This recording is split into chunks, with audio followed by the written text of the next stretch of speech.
Hello all, எல்லாரும் எப்படி இருக்கீங்க?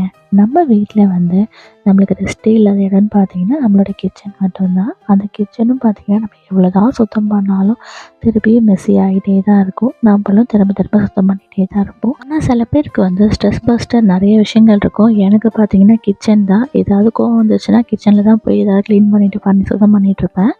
இங்கே பார்த்தீங்கன்னா ஹஸ்பண்ட் ஒய்ஃப் 2 பேருமே வந்து ஒரு கேரிங்காக வந்து வேலையை ஷேர் பண்ணி நல்லாவே பண்ணுறாங்க. இங்கே மட்டும் இல்லை, இந்தியாவிலுமே இப்போ பண்ணுறாங்க. ஆனால் எங்கள் வீட்டில் வந்து நான் தான் எல்லா வேலையும் பண்ணணும். அது எனக்கு கொஞ்சம் வந்து கோவமாக இருந்தாலும் சில நேரத்தில் அட்ஜஸ்ட் பண்ணி போயிடுவேன். இன்னமும் வந்து சில ஆண்களுக்கு பார்த்தீங்கன்னா கிச்சனில் போய் ஒய்ஃபுக்குன்னு ஹெல்ப் பண்ணணும்னு தோணாலே அவங்களுக்கு தோண மாட்டேங்குது. ஏன்னு தெரியல. உங்கள் வீட்டில் உங்கள் ஹஸ்பண்ட் எப்படின்றத கீழே கமெண்ட் பண்ண மறந்துடாதீங்க. நான் வந்து ஒரு வீடியோவில் வந்து பொங்கல் பானை வந்து 3 நாள் தான் வாஷ் பண்ணுவாங்க அப்படின்னு சொல்லியிருந்தேன். அது ஏன் அப்படின்னா அந்த காலத்தில் வந்து மண்பானை மண் சட்டியில் தான் வந்து சமைச்சிட்டு இருந்தாங்க. ஸோ பானை வந்து புதுசாக வாங்கும் பொழுது பொங்கல் அன்னைக்கு வந்து புதுசாக வாங்குவாங்க. அதை வந்து வருஷம் ஃபுல்லாக வச்சுருப்பாங்களாம். ஸோ பொங்கல் அன்னைக்கு நாள் வந்து பானை ஃபுல்லாக வந்து தண்ணி ஊற்றி நல்லா நிரப்பி வச்சுருப்பாங்க.